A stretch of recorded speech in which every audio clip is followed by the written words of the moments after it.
You're listening to the B&H Photography Podcast. For 50 years, B&H has been the professional source for photography, video, audio, and more. For your favorite gear, news, and reviews, visit us at bnh.com or download the B&H app to your iPhone or Android device. Now here's your host, Derek Fassbender. Welcome, listeners. I'm Derek Fassbender, host of the B&H Photography Podcast. You know, one of our top listener topics has always been music photography. Through the years, we've heard countless stories from legendary photographers and learned what it takes to document all aspects of the music scene. As we take a pause on new recording to build out our video podcast studio, we decided to take a trip down memory lane with some clips from our 10-year archive. So here's a compilation of some of our favorite moments talking music photography, from Mick Rock to Christie Goodwin, Graham Nash to Jeanette Beckman, to everyone else we've had the pleasure of speaking with. We kick things off with Lynn Goldsmith, who shares a brilliant tip about getting any subject, from a rock star to a hard-headed news journalist, into the right headspace for a photo shoot in this 2017 chat with John Harris and Alan Weitz. Do you always listen to the music of the people you're going to shoot? Yes. Okay. Prior, obviously.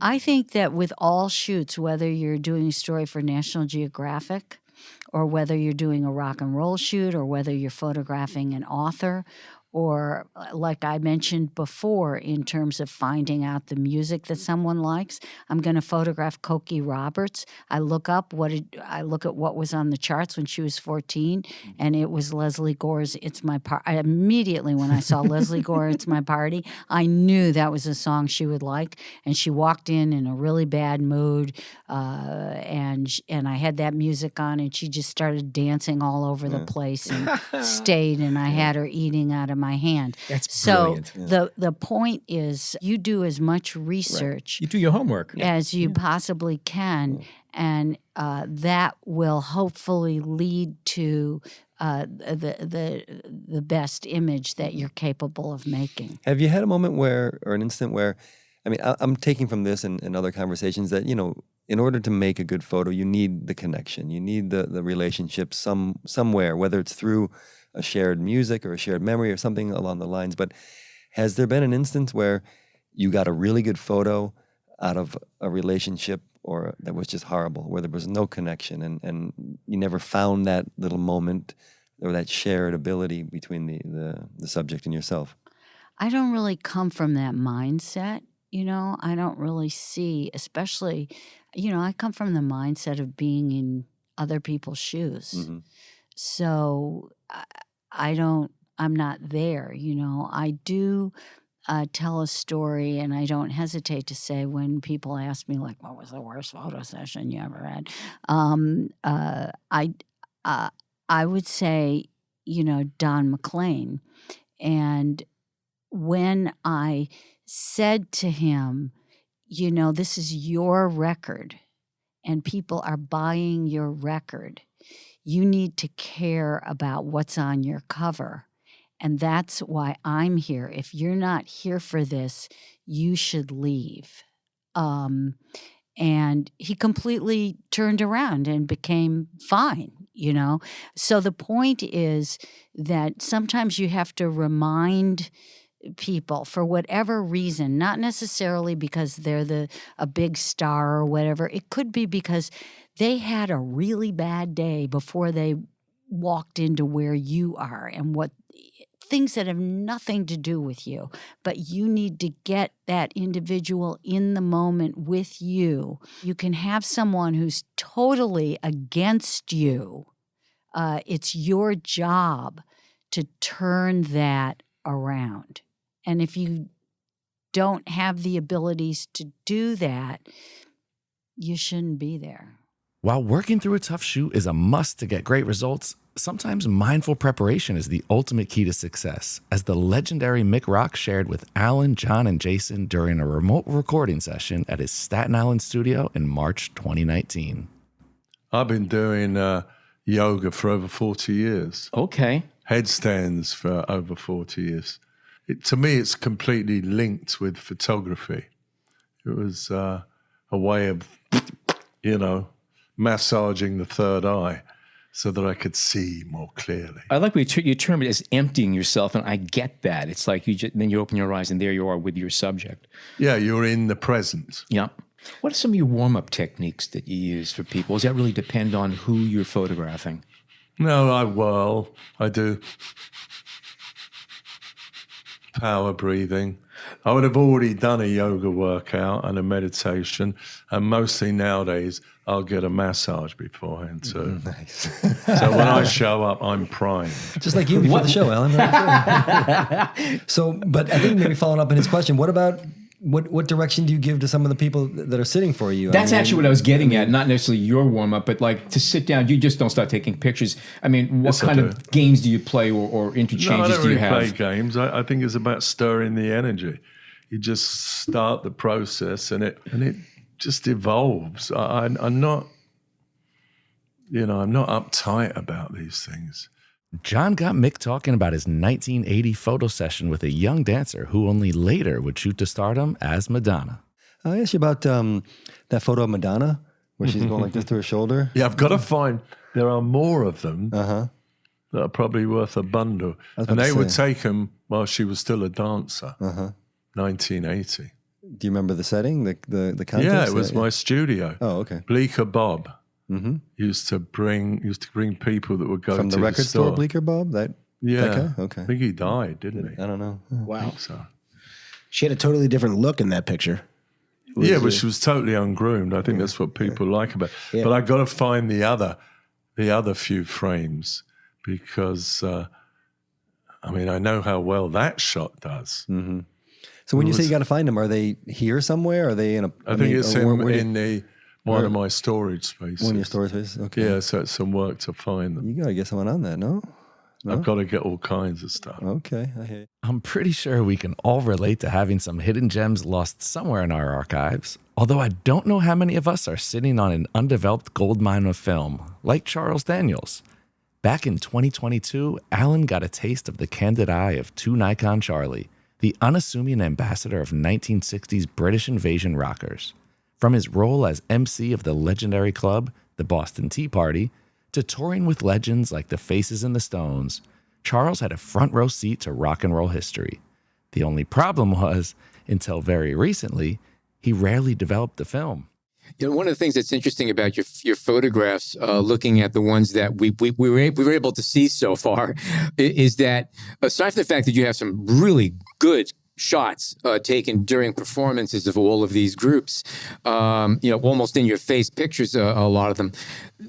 What you do have that many and most other musical photographers don't have is an extremely at ease position with each of these performers backstage and not when they're performing, that you don't usually see, even if a lot of the higher profile photographers, and we've had some good musical photographers on the show in the past, even the stuff they have that's backstage is like that, there's a certain amount of posturing and posing going on because these people are performers. But in an awful lot of the photographs that I've seen of yours so far, they're not even aware of you. You really are wallpaper there. And they're just being themselves. And you're catching these people in a way that we're normally not seeing them. Well, that to me, that was what was starting to happen. Like everyone knew what the bands looked like when they were playing on stage and stuff. And I actually had the opportunity during the day to hang out with some of these bands, and we would sort of cruise around the city, get out on the streets and kind of walk around, see what was happening in Boston as opposed to where they were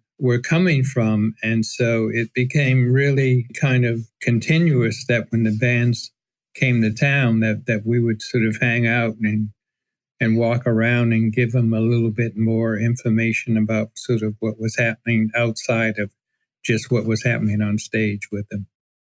Out of all the musicians that you have photographed, who was the most enjoyable to photograph? Who interplayed with you the most and gave you the best photographs? Are you talking international or local? Anybody. Probably, obviously with Peter during the old days. I mean, he was in a couple different bands before he became the Wolf of Gopher and I became the Master Blaster. But a lot of the bands that were starting to come over from England, bands like Humble Pie, Bad Company, and Alvin Lee from 10 Years After. He was like one of my good friends, and we actually hung out together a lot. And he was probably the first person that I actually spent a lot of time with. We would always get out on the streets. I'd go over to the hotel, pick him up, and we would just cruise Cambridge or cruise around Back Bay, around Newbury Street, and go and hang out in the Commons. And that was even during the early days of BCN. And I can remember one time Alvin was playing the Tea Party. Alvin was also someone who shot photographs. So we were almost like co-photographer mates. And one time he was sitting in the public gardens playing his trademark red guitar. And we were supposed to go up to BCN to do like an interview. And so we started walking from the public gardens. And he was plugged in, and so for some reason he started walking along playing his guitar, and he had like a little amplifier called a pig nose, and I was holding the amplifier, and we were walking up Newbury Street towards the Prudential, and people were just like totally freaking out that, oh wow, that's Alvin Lee from 10 Years After with the Massive Blasters, and we just walked to the Prudential. And he never stopped playing the guitar, and we ended up going up to the right floor that BCN was on at the time, and just walked into the studio, and he never stopped playing. And then the DJ said, wow, and Alvin Lee just walked in playing his guitar along with the Master Blasters. So things were totally different in those days. A lot of the bands who came to play at the Tea Party, they loved the idea of being able to get out on the streets and hang out and to check out the scene here. This was the first time that they were coming into the States. So it was really interesting to see what was happening before they would play that evening at the Tea Party. And you were their ambassador. You introduced him to America. That's pretty cool. Digging deeper into famous photo collections, John and Alan rekindled the spirit of maverick rock and roll photographer Jim Marshall in a March 2020 chat with his long-enduring assistant, Amelia Davis. Named by Marshall as sole heir to his estate upon his passing in 2010, Amelia has kept Jim's vision alive through ongoing book releases and print exhibitions, including a new book due out this June featuring his 1966 documentation of the Beatles' last live public concert. Now here's Amelia. Stable relationship with anybody because photography was his love, and it was his love 24/7. But was it a joyous thing, or was it like an obsessive love? No. He loved it, and he, it was a way of expressing himself, like a writer has a pen and a notebook, and a musician has their instrument. Well, Jim had his camera, and that's really how he communicated with the world, openly and honestly, I think. And that's why he loved it, because it was a vehicle to speak to people and show them a part of him that they may not know. And he just always had that camera. I mean, he would walk out the door, even though I worked for him later in life, when he was in his 60s, out of habit, he would just pick up his Leica off the table and just go outside with it, because he was always curious and always looking, and he never wanted to miss anything. And I think that's why he really was everywhere that mattered, because he always had his cameras and he was always looking. He had such a curious eye. Yeah, that comes across. And also the documentary does a good point of talking about his other work, outside of the music world.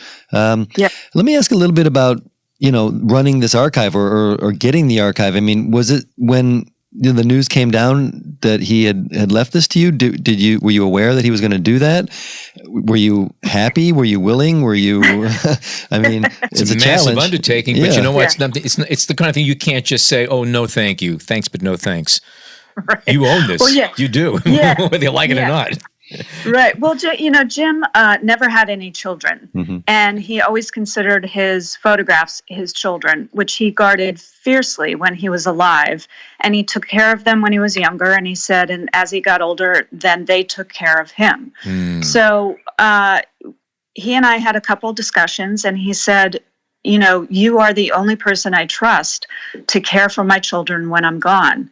So I am going to leave you to care for my children. So when he died in 2010, I inherited his over 1 million children. Wow. And it's a massive archive. Jim worked steadily for 50 years. So he has over 1 million images just in black and white 35 millimeter alone. That doesn't include the color or the 2 1/4. So it's massive. And for me, I made a promise to my friend that I would care for his children, and that's what I'm doing. And it's actually, it's a little easier now that Jim is gone, because he was always a roadblock and he always would sabotage things. So he would get in a rut and just show the same old photos over and over, a lot of his rock and roll. And he was so much more than that. And that's what I'm really trying to share with the world is, yes, he's known for his music photography, but there's a lot of other photography out there that's really important and really important today. We're facing a lot of the same issues 50 years later. The peace symbol is huge, and peaceful protesting, and these are things that we're encountering now. So his photography is timeless. Speaking of timeless photographs, perhaps the most iconic image of musicians ever made is Art Kane's assembled portrait of jazz greats posed in front of a Harlem brownstone. In addition to being the defining image of Kane's illustrious photo career, the picture has spawned memorable offshoots in the 67 years since its creation. We documented the full story of the effect this photograph had on not just one but 2 musical genres, jazz and hip-hop, in 2 separate shows. We're starting off here by a chat with Art Kane's son, Jonathan, who offered up the backstory to how this pivotal moment in jazz history came to be. But that photo was always around. The Harlem 1958. It was a part of your life, right? I mean, very much so. Very much so. Yeah. And did your father keep it out as a point of pride? Was it something that he referred to as one of his greatest photos or one of his biggest moments? I think for him it was a really foundational moment in his career that he was extremely proud of. But Art Kane didn't do a lot of looking back. He was always about his next shoot and what he was going to do next and how he was going to change things and evolve his own approach and photography in general. But yeah, to answer your question, my dad was proud of the picture and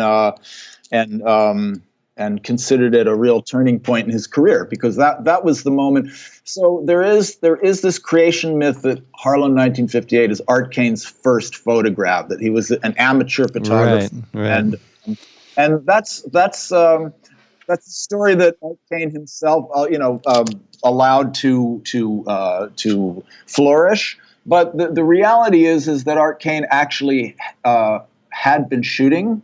He was not a professional photographer. He was an art director. Is that correct? Magazine art director. Yeah. That's exactly correct. He was actually a very highly celebrated art director, but he was becoming restless and had a lot to say as a photographer, but hadn't yet launched his career. Can you walk us through a little bit what you know of anyway of like the concept and his idea? Was it all his idea? Was there any kind of struggle to get it published or to get the go ahead for the production and some of the organizational aspects of it? Sure, absolutely. Well, so here's the scenario: is it's 1958, and Art Kane is a celebrated art director who's dipping his feet into the waters of photography with placing some images here and there, like the Errol Garner album cover. But he really wants to make a change in his life. Now, being and move into photography full time. Now, being a high level art director on the scene, he's got the word about what's going on in the industry, and he found out. I'm not exactly sure where, but he found out that Esquire magazine was planning a big issue on jazz, and it was going to be a big kind of blowout celebration issue for their January 1959 issue. So I think Art Kane decided if I could pitch something and get the gig and do something really outrageous, maybe I could get this gig, and maybe that could be like a great way to launch my career as a photographer. So he cooked up this idea. It was his idea, 100%, to put an open call and do a jazz group portrait, a sort of a class photo, as it were, of as many generations of jazz representing, different eras and different styles and developments in the form, and he wanted to do it live, so live and on location in Harlem. So he took an appointment with Harold Hayes, who was the editor at Esquire at the time, and Robert Benton, who went on to become a Hollywood filmmaker, filmmaker. And Benton at the time was the art director at Esquire. So Art Kane took a meeting with them and pitched this concept, and they both went, "Wow, this is an incredible idea." They were a little nervous. My understanding is they tried to convince him to do it in a studio where they'd be able to control it. And that Art Kane was like, "Nope, absolutely not. This has got to happen in Harlem. Harlem is where jazz came in New York City, and it's where most of these artists live and work, and it's got to be in Harlem." Now, 40 years after Kane's class photo of jazz legends, a new generation decided to return to this same Harlem block and stage an even larger and more ambitious gathering of artists to create what is widely regarded as one of the most iconic photos in hip-hop history. In this clip, we hear from two of the people responsible for producing the photo, Sheena Lester, editor-in-chief of XXL magazine, and writer Michael Gonzales, whose idea was to commission Gordon Parks to make the image. After learning what it took to get Parks to accept the assignment, culture journalist Vikki Tobak weighs in on the relevance of gathering a crowd in the days before social media. Recently Sheena wrote an essay about that day that I read. And, when she talks about how, because Gordon turned him down twice and then Sheena put the golden voice on him, and then he changed his mind. Were there other photographers considered, or plan Bs, or how'd that work? Not that I know of. I guess because there were a lot of quote unquote hip hop photographers at the time, the Source, Vibe, and now XXL, so there were all these photographers that could have been called on, my favorite photographer from that period was Daniel Hastings, and, but there were, any number of guys that could have done it. But, I knew if Gordon was involved, that would become, that adds a whole level of gravity to it, seriously. Do you think that having him on board made a difference, and maybe this is for Sheena, in getting folks to attend who might otherwise not have attended? Was he that much of a cultural touchstone? Well, the essay that Michael referenced is titled "The Game Changer." So, he literally changed the game. We had a list of photographers who we were considering to shoot. At that point, we were just, remaking this cover and, inviting as many rappers as we could to that address and getting someone to shoot it. We had considered folks. Danny Hastings was certainly on that list because he's amazing, as were Jonathan Mannion, my beloved Brian Cross, who shot some great covers for me at Rap Pages, and some other folk. But once Gordon Parks' name got into the mix, that adds a whole layer of gravity to it. It really does. And what was it that changed his mind? Well, ultimately, I told him, I put the spiel on him, that we were, honoring this generation of jazz musicians, these geniuses, these legends who had inspired hip hop in so many ways. It's like we were returning to sort of consecrated ground, with sort of their artistic offspring. I put all of these arguments in his ear, and he was like, "Yeah, nah." And then I just told him, I told him basically, Mr. Parks, we could get anybody to take the picture, but, the only person who should take it is you. How active was he at that point? He was 86, more or less, I think, at that point. Was he still shooting regularly? I think he was. I I know that when Leslie called me to tell me that he said no, she said that that he basically could pick and choose what he wanted to shoot. I guess he just didn't want to shoot a bunch of rappers. I could get that. But I think that, I think that maybe once he understood that we knew what we were asking for, we knew we were getting Gordon Parks, that it wasn't light to us, that he wasn't just some photographer. I think that maybe once he understood that we really understood the importance of having him shoot it, we wanted from him what he was, which was his genius. Do you think the fact that Art Kane photographed A Great Day in Harlem previously, and that had a huge impact on a lot of people, photographers and the culture and everything else, if that photograph didn't exist, do you think Mr. Parks would have partaken, or do you think that the weight of the previous photograph taken 40 years earlier added something to his decision? Because again, that was to me that would be a big factor. I think it did. I think again, we made it clear to him that we knew what we were doing by going back to that address, 17126. So I think he knew that that we got what we were doing in a real way. So I think he understood that we got the magnitude of that photo and what it meant. Gotcha. And we also made it clear that what we were creating was also an homage to Mr. Kane. We wanted to continue that sort of legacy of, capturing what a fulfilled promise looks like, basically. That's what he had done. That's what we wanted to do, too. That's great. And did you know if Gordon Parks, had an affinity for hip-hop? Well, he hadn't guessed it on anybody's rhymes or anything.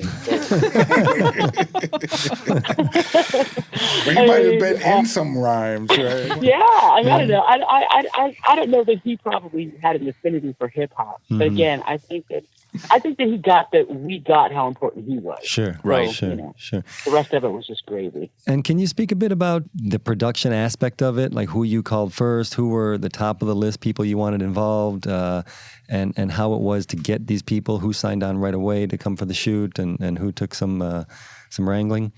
We had a list of the originators, Cool Herc, all the folks from Sedgwick Avenue, the old school artists.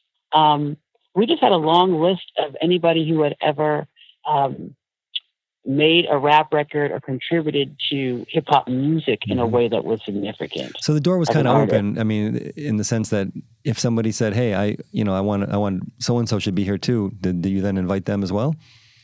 Yes, absolutely, absolutely. And again, we the fact that Gordon Parks was taking the picture gave it a particular significance now. Did you have Mr. Parks on board before you start sending out the invites? Because obviously I think that would add a lot of weight to why one would want to be in the photograph. Or did Parks come on during the process? No, he came on before we sent out the first invitation. Ah, okay. We were considering, we were, again, we were sort of still considering photographers rather, when it was suggested that he shoot it. And then we were fortunate enough to get him on board. And then once Leslie and Biff Warren got the word out, with Gordon Parks attached, it was just a matter of who was around, who had made unbreakable plans. It's different when you're talking about just shooting a photo, but when you're talking about Gordon Parks taking it, it's like, oh, well, all right, well, hold on. So, there were folks who couldn't make it because of KRS-One was relocating. I remember that. And, I think some folks were shooting movies that they couldn't get out of and things like that. But anyone who could get there got there, sure, because Gordon Parks was taking it. To me, that this aspect of putting out the word and getting people there is such a fascinating part of the whole thing, because you have to remember this was pre-social media.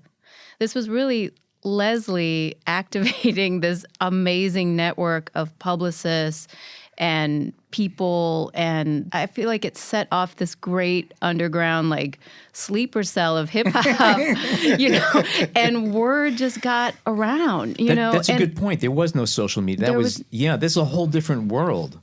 And in some ways, if there was such social media, I wonder if that photo would have even happened, because imagine today, the call goes out, everyone in hip-hop is going to be at 17 East 126 at such and such time with Gordon Parks photographing. You'd have more imagine the fans too, and fans there than artists. I mean, I think the shoot would have been a disaster, and the NOI would have definitely put them in their place. But that aspect of it, I just wanted to jump in because that is so fascinating to me that it all just, the stars all align. I hope you're enjoying this trip back in time as much as we are. We're going to take a short break and dive back in for more from those who documented the legends of music when we return. We hope you're enjoying this edition of the B&H Photography Podcast. The best way to support the show and get regular updates is by subscribing on your favorite podcast app. And be sure to check out our new social media at BH Podcast Network on YouTube, Instagram, and TikTok to stay updated on the upcoming B&H Podcast Network launch. For more on gear and details about today's guest, check out our homepage on the B&H Explorer website and follow the links in our show notes. And now, back to the show. And we are back with our Best of Music Photography compilation. Now, before the break, we were celebrating the greatest day in hip-hop with a backstory about the legendary 1998 photo shoot carried out by none other than Gordon Parks. Let's dive even deeper into hip-hop culture and get some insights into business decisions photographers need to consider in a 2017 show about Vikki Tobak's book, Contact High. Joining Vikki in this chat with John, Alan, and Jason are photographers Jeanette Beckman and Eric Johnson, who shed some light on image licensing, copyright, and being fairly compensated for your work. Did you? How did you define hip hop? Was there did you kind of have to say, okay, I'm sorry, this artist doesn't quite make the cut as hip hop, but even though we love the photos, or their work changed over the years? Did you have issues and discussions on this? I think it was a combination of factors. I mean, for me, it's more of just like a gut instinct. But yeah, I mean, the criteria is it has to be a good photo. You know, it has to have a reason for being there in the story arc of hip hop. It has to be a photographer who not just took one shot, but really, you know, was dedicated to shooting hip hop.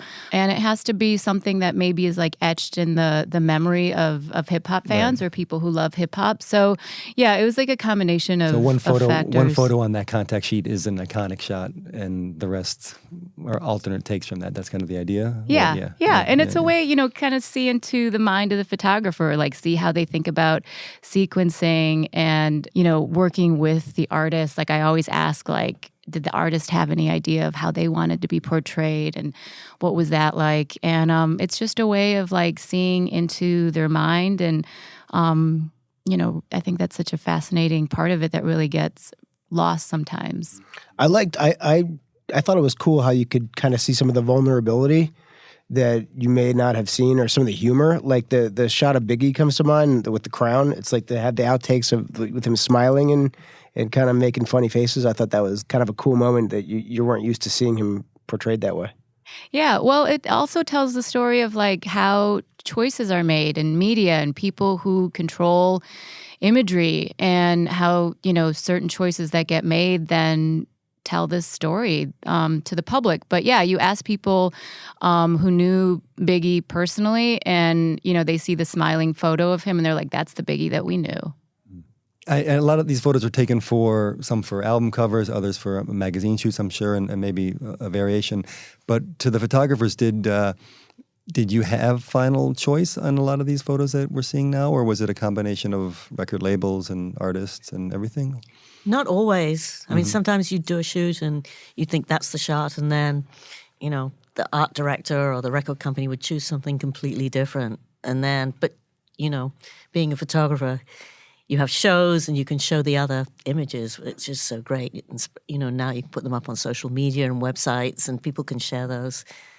And you have copyright for most of the photos that we're talking about? Or? I think, I'm not sure, you guys correct me, but I think the law is if you took the photo, you own the copyright. It belongs to you from the moment you go click. Right, as long as you didn't sign it away. Yeah, as long as you didn't sign it away to the record company. Yeah, right. How do you guys feel when you see these images out there, whether they're done, you know, with your approval and then a paycheck that may come with it, or, as you know, there's a lot of iconic images out there, and then the people who went click are not getting a dime for it. So I imagine you see that here too. You see a lot of people kind of remixing some of these, you know. Jeanette, I saw you make a face in terms of have your pictures been, have you had experience with your... So many of them. Me too. And it's not really the record companies or the artists. It's, you know, small companies, T-shirt companies. There's an artist right now that's taken one of my Slick Rick pictures and has made a whole career out of reproducing it and selling it for $15,000. I mean, you know, he's made a screen print of it. And, you know, without permission. And I'm fine to collaborate. I collaborate with a lot of artists. I have this series called The Mashup, which I've done with a lot of graffiti artist friends. And, you know, it's a collaboration between a group of friends. But when someone takes your image and then doesn't own up to it. And then buys lunch on and doesn't invite you. That's right, not good. Exactly. You know, and they go, oh, yeah, we got it off the internet. I'm like, yeah, but that doesn't mean to say you own it. Yeah, and I think it's something that's important to talk about in from a generational perspective, because I think nowadays it's so like second nature to take things off the internet. It's so disconnected from the artists. A lot of times people will see photos and, you know, so I run the Contact High Instagram, and there was a photographer, Al Pereira. He has this very famous photo of Biggie and Tupac, and I had asked him for the contact sheet of it. Fast forward, you know, I'll skip all the in between, but on that same contact sheet was a photo, the first ever photo of Nas and Tupac, and the internet went nuts. Yeah, it was everywhere. It was everywhere. Yeah. And it was, you know, it was a great find. It was like very much in spirit of what this project is like looking at archives and finding stuff that, you know, may have been lost. But I bring it up because all the comments were like, I can't wait to make this into a T-shirt. Like there were like 500 comments on that, on Nas's feed. People were like, yo, I'm rocking this as a T-shirt. And I was like I kept responding to everyone. I was like, let me just stop. Because I was like, you know, this is infringement of copyright. I was like the grandma on there, like, you can't do that. But like they weren't doing it in a malicious way. There's this culture of the precedence has been set already for doing this on many levels. Well, they think it belongs to the ether, to the world. So if it's on my screen, it's mine. Well, yeah, just because. Yeah. So it's like I feel like one of those people that from my generation. It's like an entire business just dealing with people who use my stuff illegally. It's fans, but it's also proper like website, ABC News, all of these crazy places that just use your photos, and they kind of act so casual the way that they speak to you as if like this belongs to everyone because I see it over the internet. So somehow, luckily enough for me, even though it's like annoying, we were able to flip it into that's like a business with just cleaning up the internet and getting your things back. I would never have expected I was creating something that would be so valuable later until the internet came along and it was like everywhere. So, but other thing I want to say is that copyright, getting things copywritten in addition to thinking you own them is very important. It's a very big deal in regards to cleaning that up and being compensated fairly, for sure. Mm-hmm. Rules about access can be a moving target these days, which we addressed in a recent show with photographers Chris Ortiz and Bootsy Holler. Chris also shed light on the fine print in contracts often required by certain artists in concert venues before you're allowed to take your first shot. It's become such a big thing now. I mean, the younger generation especially, whereas we were talking about earlier, just, hey, it's going out, photographing your friends and the culture and the scene that you love. And now you see younger generation kids getting into photography. Like, I want to be a concert photographer. I want to be a music photographer, where that's the goal. That's the destination that they're headed to. I mean, are you guys seeing, or particularly you, Chris, because you're more in that scene now, as Bootsy just referred to, are you seeing it just become overwhelmed and kind of changing the concert photography game? Absolutely. I am a member of several different Facebook groups on concert photography, and it never ceases to amaze me in how many people are starting up a new online publication in photographing and trying to get into these big shows when they're just starting off and not trying to start where Bootsy and I did at the smaller clubs, the house parties, the dive bars, and working their way up, learning the craft before they actually jump in head first to the deep end.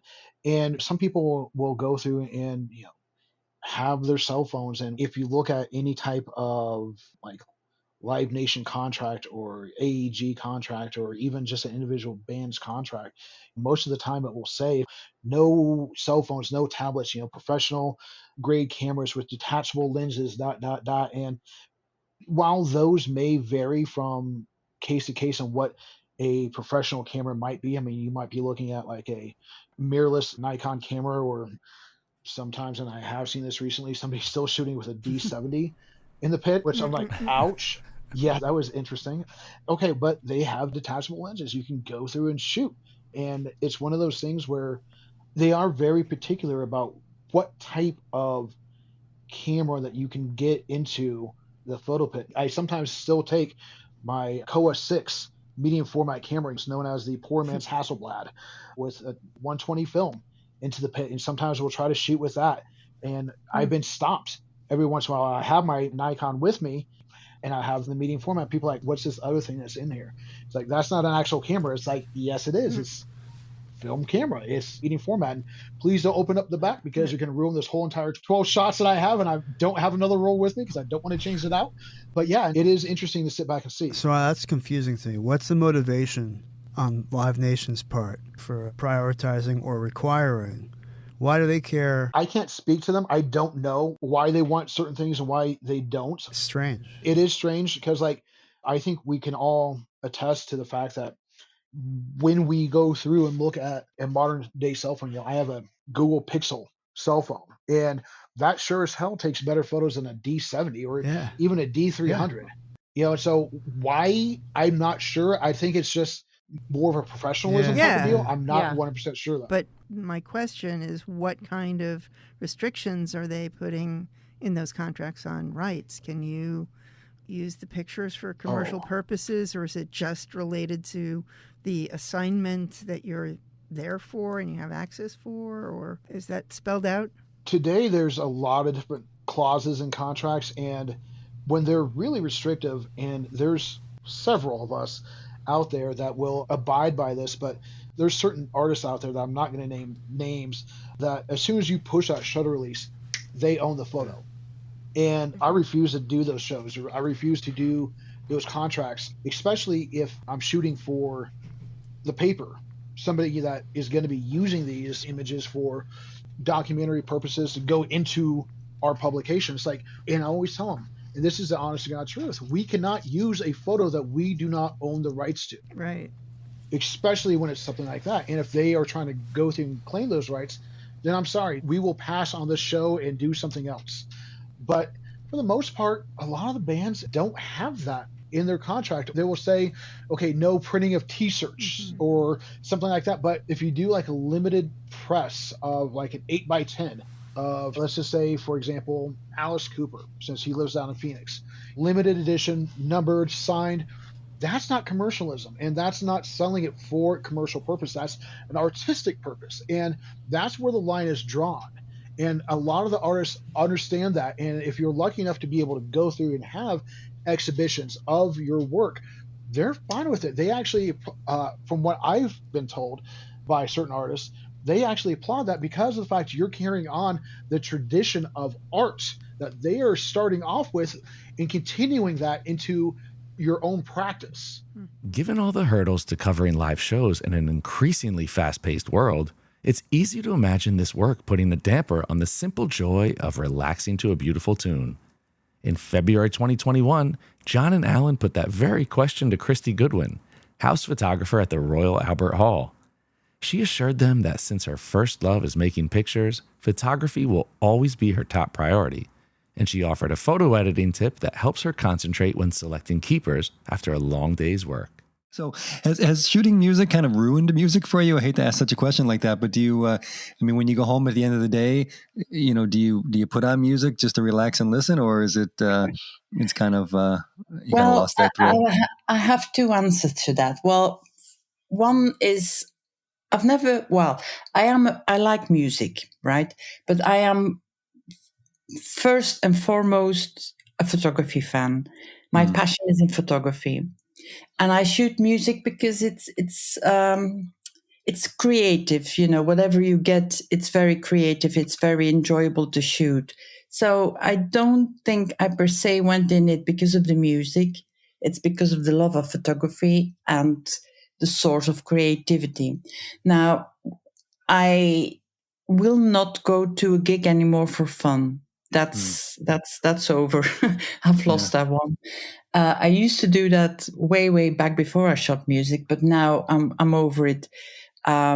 I do. Is it because you've been to so many concerts that you can't appreciate them? You see through it. It's like if you know how a film is made, you start to see mistakes and things through it, and the fun is over. You don't believe in the magic anymore because you've seen behind the magic.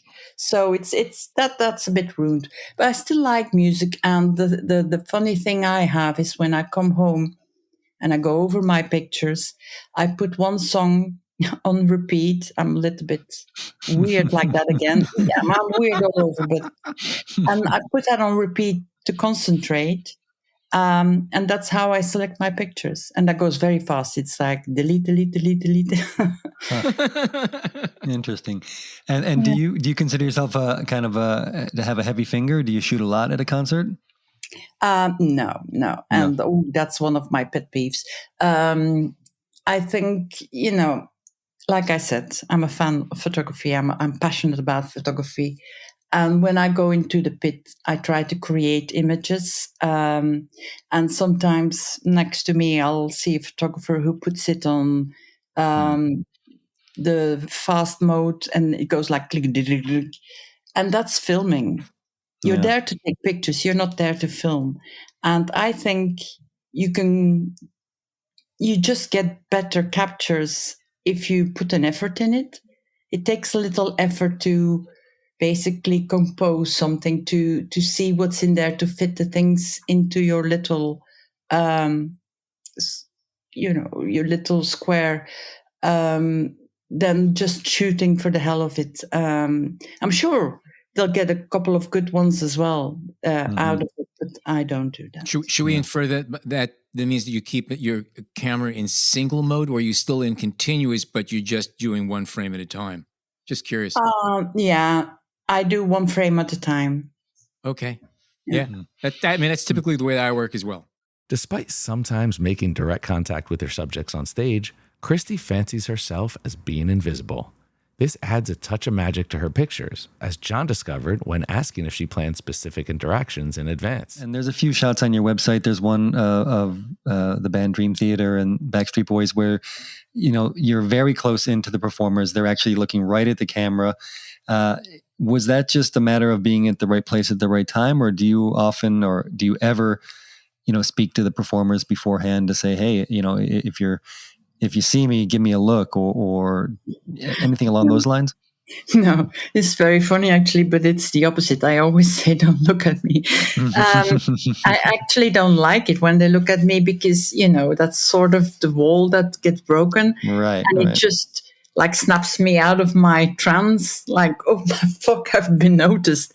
Because in my head, and I know it's silly, but in my head, I'm invisible. And I want to be this invisible witness to their show. And I try my best to be invisible, but sometimes they notice me and don't really like that. Like, for instance, the Backstreet Boys, he came glaring up to me, and luckily I still shot, but the minute after I got my camera down because I was like, don't like that, and ran off. I know. Stop showing off, right? A lot of people like it when the artist looks into their camera, and sometimes it's nice, but it's I will not seek it out, and I definitely won't ask the artist to look into my lens. If they do it and it's playful, I will capture it, of course, but I'm not going to insist on it. The funny thing is, Joe Bonamassa, who's one of my clients, he calls me the ninja, because I try to be like as invisible as possible, and sometimes put myself in very awkward situations just to be invisible. And he sees me popping up there, and then he doesn't see me, and he calls me the ninja. The knack for invisibility also came up in our conversation with noted photographer and legendary musician Graham Nash. Listen in as he reminisces with Alan about his indescribable ability to see things differently, and then having the courage to push the trigger. My father turned me on to the magic of photography. I have never, ever in my life forgotten that moment. It was incredibly important to me. We lived in a very poor house. It was called a 2 up, 2 down, meaning 2 very small rooms downstairs and 2 small rooms upstairs. My father would take pictures of me and my sister at the local zoo. I would have the camera that my father bought for me, and I would take the picture of those elephants that you mentioned. But when I took that picture of my mother, I knew I saw something different than most people. From a very early age, from 10, 11 years old, I've always thought that I saw a little differently than most people. Well, it's obvious. I mean, you some people just naturally have an eye for it. And what kind of camera did you have? It was just a little hand camera, 35 or medium format that you started with? Yeah, it was an Agfa with a small bellows, probably 35 millimeter film. Very simple stuff. I like to be invisible. I mean, you can see it from a lot of the shots that I take, particularly of people, that the people don't know that I'm there. Now, you elaborate on that. What are your postures or behaviors that you take on? Is it a physical posture or is it a psychological posture that you're taking? It's both. It has to be both. There's something inside me that when I look through the viewfinder, I know when it's all balanced. And I'm not quite sure what I mean by that, but and I have the courage to press the trigger. Obviously, Cartier-Bresson mentioned the decisive moment, and I thoroughly believe in the decisive moment. What are there now? 300 or 400 million cameras in the country. More in the world, but very few actual photographers. Thank you. I'm curious, Graham, about the invisibility thing, because I feel that myself a lot when I'm photographing. Do you find that the people you're photographing not notice you? Are you able to sort of blend into the woodwork to the point where... Yes, I was a piece of woodwork. Absolutely.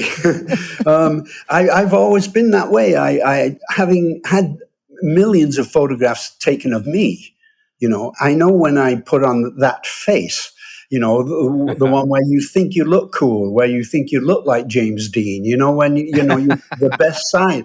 And I don't like that face. I don't like it in me, and I don't like it in other people. I don't like it when people know that I'm taking that picture, because I don't want that face. That face has been photographed 1 million times. I'm not interested. I'm interested in, wow, there's a moment that they never thought that I was there. To wrap things up, Graham shared some parting words for his fans, which seems like an equally fitting close for this show, particularly since the sentiment he shared applies equally to music and photography. So, without further ado... There's 2 things I want my audience to know. The first thing is that I want to be there making music for them. I want to be there. I'm not going to phone it in. I'm not going to do it half-assed. And then secondly, I'm going to sing all those songs. Even though I've sung some of them millions of times, I'm going to sing them with the same passion I had when I wrote them, because my audience deserve that. They're paying good money to come and see me.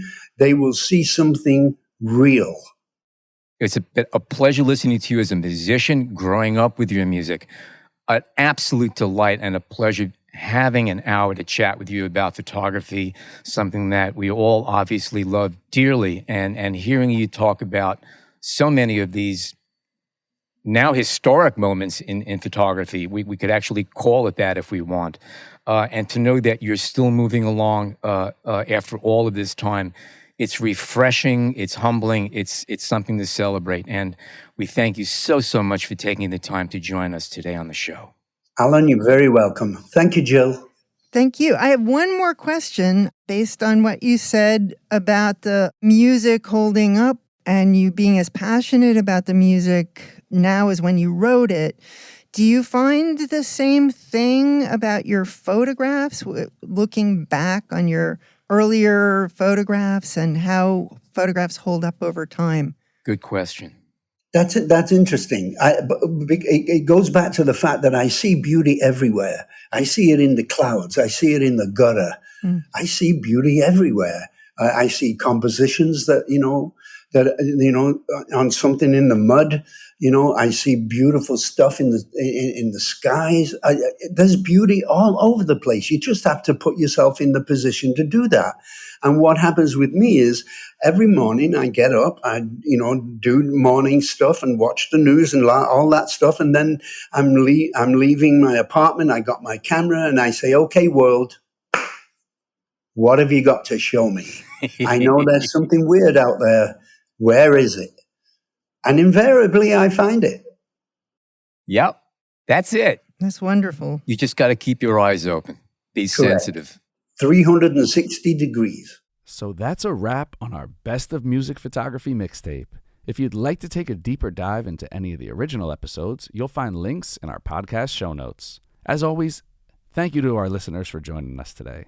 At the top of the show, we mentioned our exciting plans to update our format and switch to a video podcast. So please subscribe and follow at BH Podcast Network on YouTube, Instagram, and TikTok to stay updated on everything to come.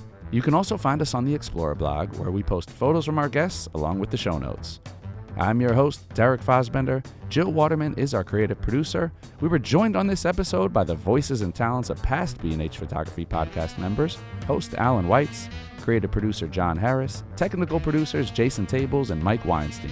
And a big welcome goes to our newest team member, video producer Peter Maziars, who assembled these clips into today's episode.